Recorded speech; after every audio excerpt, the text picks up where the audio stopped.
Good evening student. आज हम बात करेंगे हाइजेनबर्ग अनसर्टेनिटी प्रिंसिपल के बारे में।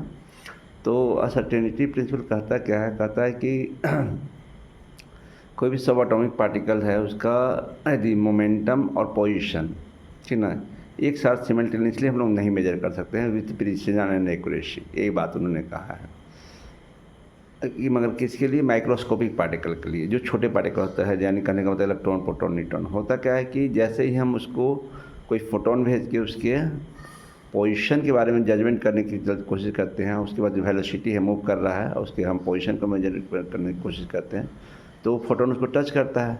जैसे ही फोटोन टच किया तो क्या होगा?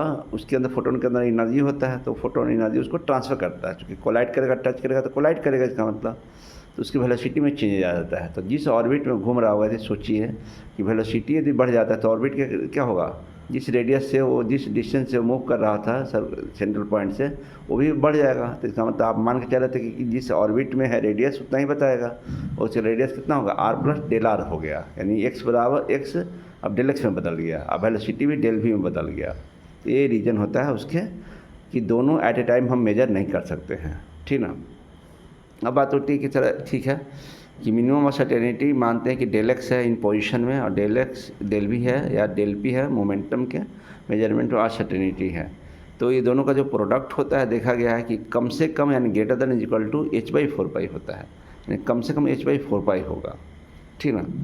तो डेल एक्स और del p greater than equal to, तो हम जब सोल्व करते हैं मैथमेटिकली, सोल्व करने के लिए हम डेल एक्स और डेल पी का जो प्रोडक्ट होता है अप्रोक्सीमेटली इक्वल टू h/4 ले लेते हैं, ठीक है। तो अब हमको क्या किया है? डेल एक्स यदि सोचिए जीरो हो जाएगा तो डेल पी क्या हो जाएगा? इन्फिनाइट हो जाएगा, और डेल पी यदि जीरो हो जाएगा तो डेल एक्स इन्फिनाइट हो जाएगा। तो हम लोग क्या करते हैं? दोनों को बराबर करके कोशिश करते हैं, ठीक ना, सोल्व करने की कोशिश करते हैं। और अब क्या होगा? परसेंटेज एरर दिया रहेगा, तो परसेंटेज एरर का फॉर्मूला है percentage error in velocity equal to del v by v into 100। तो यहाँ से भी दिया रहता है तो डेल वी निकाल लेते हैं। परसेंटेज एरर है, परसेंटेज एरर बराबर डेल वी बाई वी है, तो भी दे दिया जाएगा वहाँ पे, तो डेल वी निकल जाएगा। और same as a percentage error in position के लिए हम लोग क्या करते हैं? Del x by x into 100 कर देते हैं। तो परसेंटेज एरर दिया रहेगा पोजीशन में, और उसको हम लोग क्या करेंगे? एक्स से गुना कर देंगे किस डिस्टेंस पे, तो डेल एक्स निकल जाता है।